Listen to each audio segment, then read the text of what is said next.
दोस्तों, मेरे YouTube channel में आप सभी का एक बार फिर से स्वागत है। मैं आपके लिए एक नई स्टोरी लेकर आया हूँ, बादशाह का सपना। चतुराई और बुद्धि के सही इस्तेमाल के लिए बीरबल के किस्से खूब मशहूर है। बादशाह अकबर के ऊपर आई मुसीबतों को बीरबल हमेशा चुटकियों में सुलझा देते थे। सिर्फ असल ज़िंदगी की परेशानी ही नहीं, बल्कि बादशाह के सपनों की गुत्थियों का जवाब भी बीरबल के पास होता था। ऐसा ही एक किस्सा है बादशाह के अजीब सपने का। आइए आपको सुनाते हैं पूरी कहानी। एक बार की बात है जब बादशाह अकबर गहरी नींद से अचानक उठ गए और फिर रात भर सो नहीं सके। वो बहुत परेशान थे क्योंकि उन्होंने अजीब सा सपना देखा था जिसका मतलब वो समझ नहीं पा रहे थे। उन्होंने देखा कि उनके एक के बाद एक सारे दांत गिरते चले गए और आखिर में सिर्फ एक ही दांत बचा। इस सपने से वह इतने चिंतित हुए कि उन्होंने इसके बारे में सभा में चर्चा करने के बारे में सोचा।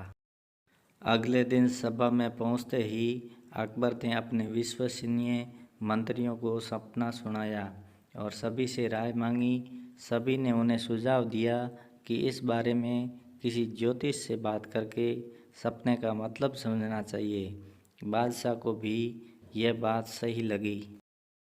अगले दिन उन्होंने दरबार में विद्वान ज्योतिषों को बुलाया और अपना सपना सुनाया।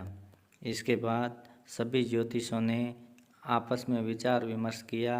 फिर उन्होंने बादशाह से कहा, जहाँपना, इस सपने का एक ही मतलब निकलता है कि आपके सभी रिश्तेदार आपसे पहले ही मर जाएंगे। ज्योतिषों की यह बात सुनकर अकबर को बहुत गुस्सा आया और उन्होंने सभी ज्योतिषों को दरबार से जाने का आदेश दिया।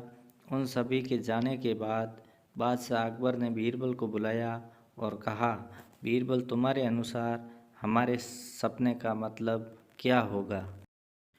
बीरबल ने कहा, हुजूर, मेरे हिसाब से आपके सपने का मतलब यह था कि आपके सभी रिश्तेदारों में से आपकी उम्र सबसे ज़्यादा होगी और आप उन सभी से ज़्यादा समय तक जीते रहेंगे। इस बात को सुनकर बादशाह अकबर बहुत खुश हो गए। वहाँ मौजूद सभी मंत्रियों ने सोचा कि बीरबल ने भी ज्योतिषों की ही बात को दोहराया है। इतने में बीरबल ने उन मंत्रियों से कहा कि देखो, बात वही थी, बस कहने का तरीका अलग था। बात को हमेशा सही तरीके से सामने रखा जाना चाहिए। मंत्रियों को इतना कहकर बीरबल सभा से चले गए। इस कहानी से यही सीख मिलती है, किसी भी बात को बोलने का एक सही तरीका होता है। विचलित करने वाली बात को भी सही तरीके से कहा जाए तो उसका बुरा नहीं लगता। इसी वजह से बात को हमेशा सही तरीका और सलीके से रखा जाना चाहिए। दोस्तों, अगर ये कहानी पसंद आई है तो अपने दोस्तों को शेयर करें। अगर आप मेरे चैनल पर नए हैं तो नॉलेज स्टोरीज़ को सब्सक्राइब करें और नोटिफिकेशन बेल भी दबाएं। अपना और अपने परिवार का ख्याल रखें। मिलते हैं नई कहानी के साथ, तब तक के लिए धन्यवाद।